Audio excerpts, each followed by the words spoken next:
Hello everyone, welcome back to my channel English tanker में। Guys, आज हम करने वाले हैं द पावर ऑफ फॉरगिवनेस, क्षमा की शक्ति। इसकी हम करेंगे ट्रांसलेशन हिंदी में, यहाँ पर लिखकर बोलकर दोनों तरीके से आपको समझाऊंगी।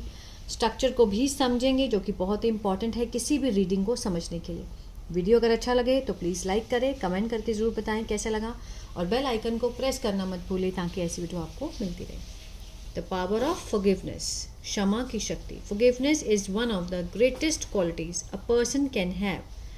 क्षमा है एक सबसे महान, सबसे बड़ा गुण है, क्वालिटी है।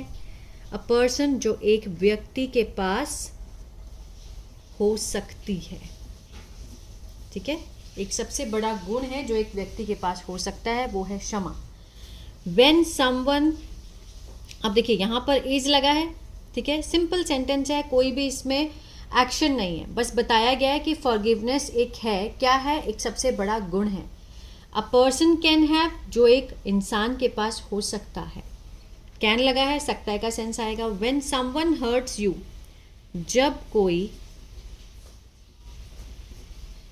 हर्ट एस लगा है प्रेजेंट डेफिनेट को, जब कोई हमें हर्ट करता है, दुख पहुंचाता है, प्रेजेंट डेफिनेट। आर फर्स्ट, हमारा जो पहला रिएक्शन होता है, जो प्रतिक्रिया होती है, मे बी, हो सकती है, गुस्सा या फिर उदासी। ठीक है, जब हमें कोई दुख पहुंचाता है तो हमारी प्रतिक्रिया क्या हो सकती है, गुस्सा या फिर उदासी। मे लगा है, पॉसिबिलिटी को दिखा रहा है, हो भी सकती है, नहीं भी हो सकती। We may want to take revenge, हम चाह सकते हैं। मे वॉन्ट, मे क्या है, पॉसिबिलिटी है, सकता का सेंस आएगा। हम चाह सकते हैं, टू टेक, लेना, बदला। रिवेंज होता है बदला लेना, बट रिवेंज यूजुअली, लेकिन जो बदला है आमतौर पर पैदा करता है ज़्यादा समस्या। ठीक है, जो बदला लेने की एक चाह होती है वो क्या होती है, समस्या पैदा करती है।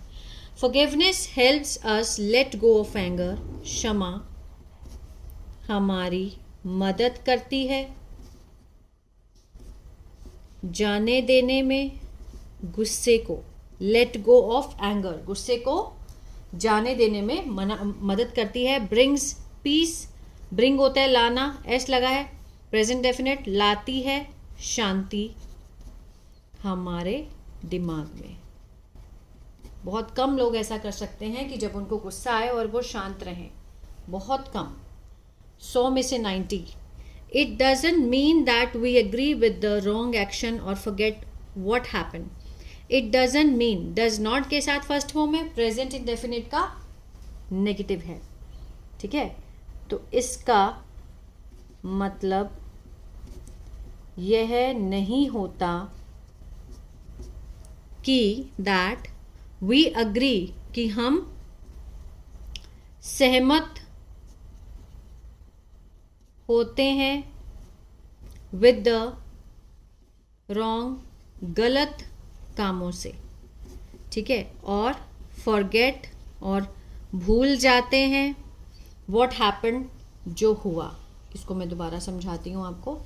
इट डजंट मीन, इसका मतलब ये नहीं होता है दैट वी एग्री, मान लीजिए किसी ने हमें हर्ट किया और हम शांत रहें, तो इसका मतलब ये नहीं है कि हम सहमत हैं उस रॉन्ग एक्शन से, जो भी रॉन्ग एक्शन हुआ उससे हम सहमत हैं और हम भूल गए जो भी हुआ, ऐसा नहीं होता है। It simply means that we choose not to carry hatred in our heart. It simply, इसका साधारणतः मतलब होता है कि हम चुनाव करते हैं, not to carry, ना ले जाएं, कैरी ना करें, नफरत, in our heart, हमारे दिल में। अब देखिए, सामने वाले ने हमारी बुराई की, ठीक है, अब ये हमारी चॉइस होनी चाहिए कि हम क्या करना चाहते हैं, हम गुस्सा करना चाहते हैं या फिर क्षमा करना चाहते हैं। भगवान ने ये जो चॉइस का जो मैटर है जो इंसान को दिया है वो हमें देखना है, ठीक है, हमें क्या करना है। गुस्सा करके हमें अपनी लाइफ खराब करनी है या अपने कर्म खराब करने हैं, या फिर उसको क्षमा करके अपने कर्म अच्छे बनाने हैं, ठीक है।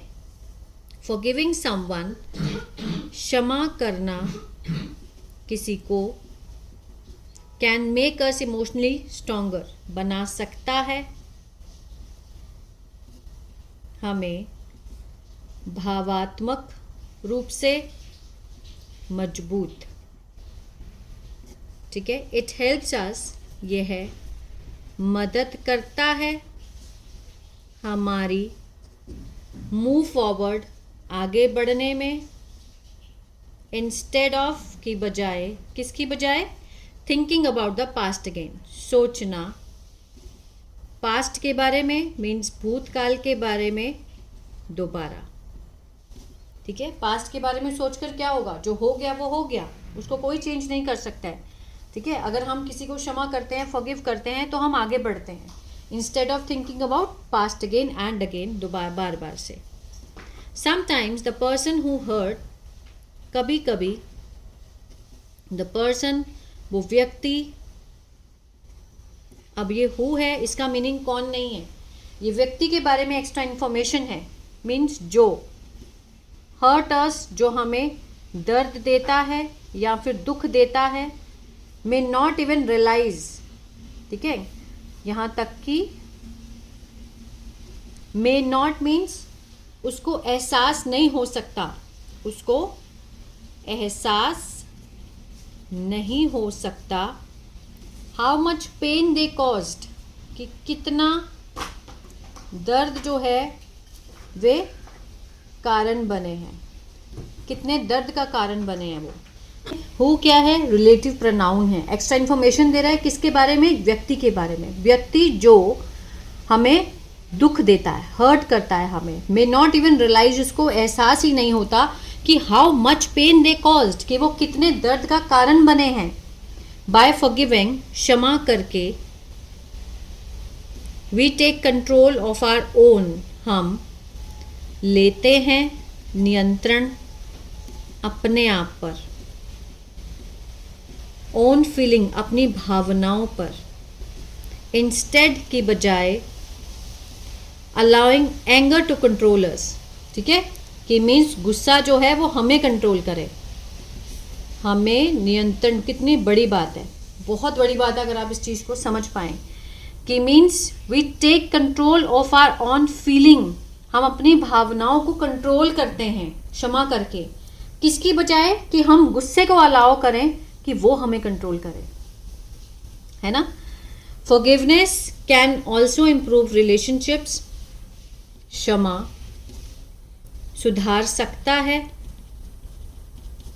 किसको, रिश्तों को, जो कि बहुत ही ज़्यादा इंपॉर्टेंट होते हैं हमारी लाइफ में। अ सिंपल अपॉलॉजी, एक साधारण क्षमा, अपॉलॉजी मीन्स क्षमा, और अ काइंड रिस्पॉन्स, एक दयालु प्रतिक्रिया, कैन सॉल्व, सुलझा सकता है बहुत सारी समस्याओं को, ठीक है।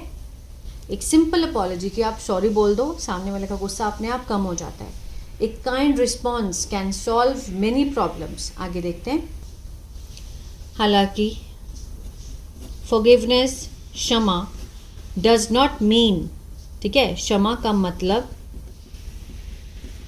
यह नहीं होता है कि वी मस्ट, हमें ज़रूर स्टे, रहना चाहिए, पास टू समवन, किसी के, हु, जो, कंटिन्यूस, लगातार से व्यवहार करता है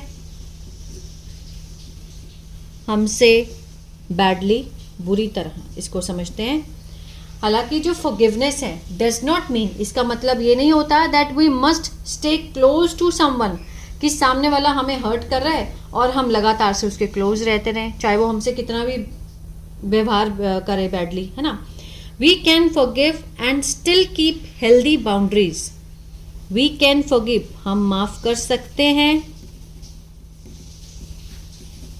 और फिर भी स्टिल रखते हैं, कीप एक स्वस्थ बाउंड्रीज मीन एक सीमा में रहकर हम उससे रिलेशन निभाते हैं। ज़रूरी नहीं कि हमें ज़्यादा ही उसके साथ स्वीट बनना है या नहीं, ऐसा नहीं है। अगर आपको बुरा लगा आप उसको माफ़ करो और अपनी बाउंड्रीज को तय कर सकते हो कि आपको कितना उसके साथ मिलना है। ट्रू फॉरगिवनेस टीचेज अस, सच्ची क्षमा सिखाती है हमें। ऐसा लगा है प्रेजेंट डेफिनेट, टीच होता है सिखाना, तो सीखते हैं, है ना। क्या सिखाती है हमें? काइंडनेस, दयालुता, धैर्य और समझदारी, अंडरस्टैंडिंग। इट गिव्स अस, यह देती है हमें शांति और हेल्प्स, मदद करती है हमारी जीने में हैप्पियर, सुखी लाइफ, खुशहाली वाली लाइफ, जीवन, हैप्पीनेस, हैप्पियर लाइफ। ठीक है, अगर हम सच्चे रूप से सच्चे उससे क्षमा करते हैं, कुछ लोग होते हैं मुंह पे क्षमा कर देते हैं लेकिन अंदर जेलसी रखते हैं, और कुछ लोग होते हैं जो सच में क्षमा कर देते हैं और आगे बढ़ते हैं। तो सच्ची जो क्षमा होती है वो हमें क्या सिखाती है? Kindness, patience, understanding. It gives us piece and helps us live a happier life. तो ये था पैराग्राफ। आई होप आपको अच्छा लगा गाइज। अगर आप टेंसेस सीखना चाहते हैं, अगर आपको नहीं आते हैं, तो मेरा ऐप है बी इंग्लिश टैंकर के नाम से, गूगल प्ले स्टोर से आप उसको डाउनलोड कर सकते हैं। वहाँ पर मैंने बहुत ही ईजी वे में टेंसेस सिखाए हैं, वहाँ से देख सकते हैं। और अगर न्यूज़पेपर रीडिंग सीखना चाहते हैं तो मेरा चैनल है बी इंग्लिश थिंकर। ठीक है, ये न्यूज़पेपर का चैनल है, वहाँ पर रीडिंग सिखाती हूँ मैं न्यूज़पेपर की। और एक है इंग्लिश बातचीत के नाम से चैनल है मेरा, ग्रीन कलर का लोगो है, उसको फॉलो कर सकते हैं। वहाँ पर मैंने आजकल कन्वर्सेशन डालना स्टार्ट किया है, जैसे कि आप किसी स्कूल में पीटीएम में जाएं या फिर हॉस्पिटल में जाएं तो कैसे इंग्लिश में बात करें, कन्वर्सेशन का चैनल है वो। ठीक है, गॉड ब्लेस यू।